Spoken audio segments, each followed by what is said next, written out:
Takuji Okubo, SocGen's chief Japan economist, joins us live now from Tokyo. Thank you so much for speaking to us. So we're talking about a sixth head of government in 5 years. What does that sort of political upheaval mean for the economy?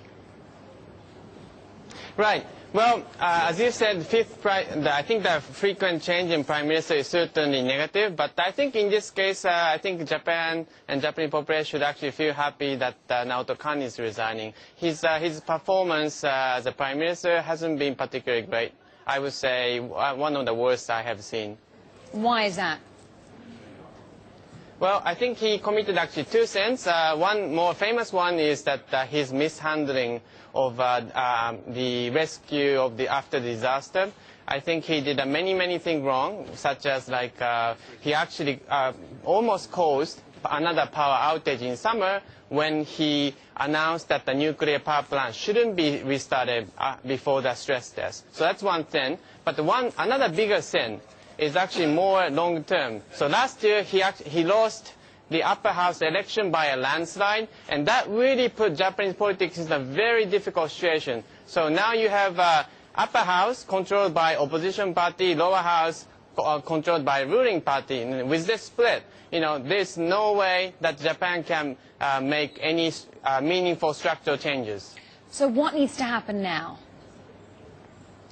Well, we will see. Well, hopefully we will get a good prime minister. I do have my favorite, who is Mr. Noda, who is the current finance minister. I think as a finance minister, he has shown his competence, and I think the way he handled the FX intervention was superb.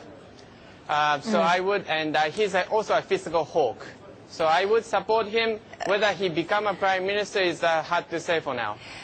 Mr. Okubo, you seem fairly pleased to see the back of Naoto Kan, and I take on board what you say about his mishandling of the earthquake, but nevertheless, this is a time where, as you say, Japan's economy is in desperate need of structural change. It's in desperate need of some sort of continuity when it comes to economic policy. This sort of political instability doesn't help, does it? It certainly doesn't help, and of course, if Naoto Kan was kind of at least average, prime minister, yes, I think continuance would have been better. But in this case, I think he's well below average, so I think it was good for Japan that he went.